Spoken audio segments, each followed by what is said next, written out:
Salut à tous. Si vous aimez nos musiques, abonnez-vous à notre chaîne pour ne rien manquer. N'oubliez pas de liker et de partager avec vos amis. Votre soutien nous motive énormément et nous encourage à publier encore plus de super morceaux pour vous.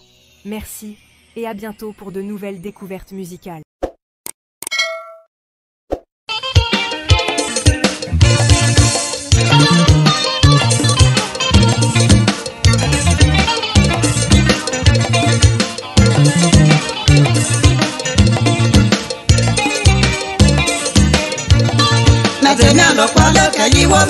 Nana message, message, comment laisser, nana message, ça tombe les deux canons, journée de message, nana melo benche, bolo benche, ne bolo benche, nana melo benche, message melo palo, kaji wo mele, nana message, message, comment laisser, nana message, nana ejete lo, melo di de bosse, yo,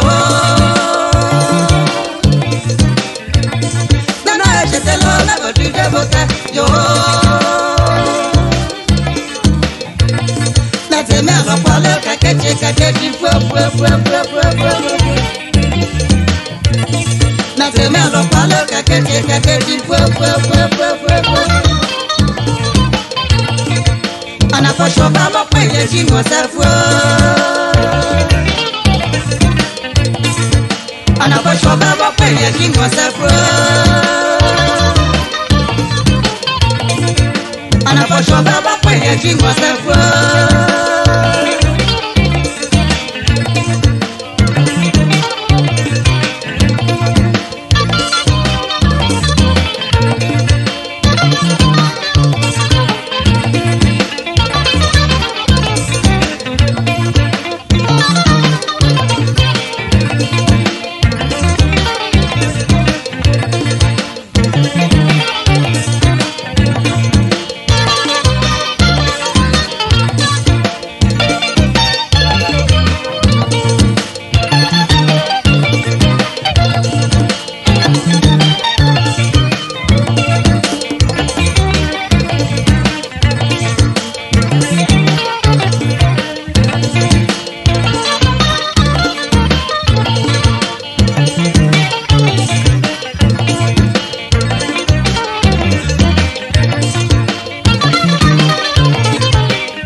Nana message, message, comment laisser, nana message, ça tombe le nous journée de matin, nana melo benche, bolo benche, ne bolo benche, nana melo benche, message melo palo, kaji wo mele, nana message, message, comment laisser, nana message, nana ejete lo, melo di de bosse, yo, nana ejete lo, melo di de bosse, yo. Melo palo kakeji fo Mate melo palo kakeji fo Ana fo shoba wa peye ji mo se fo Ana fo shoba wa peye ji mo se fo Ana fo shoba wa peye ji mo se fo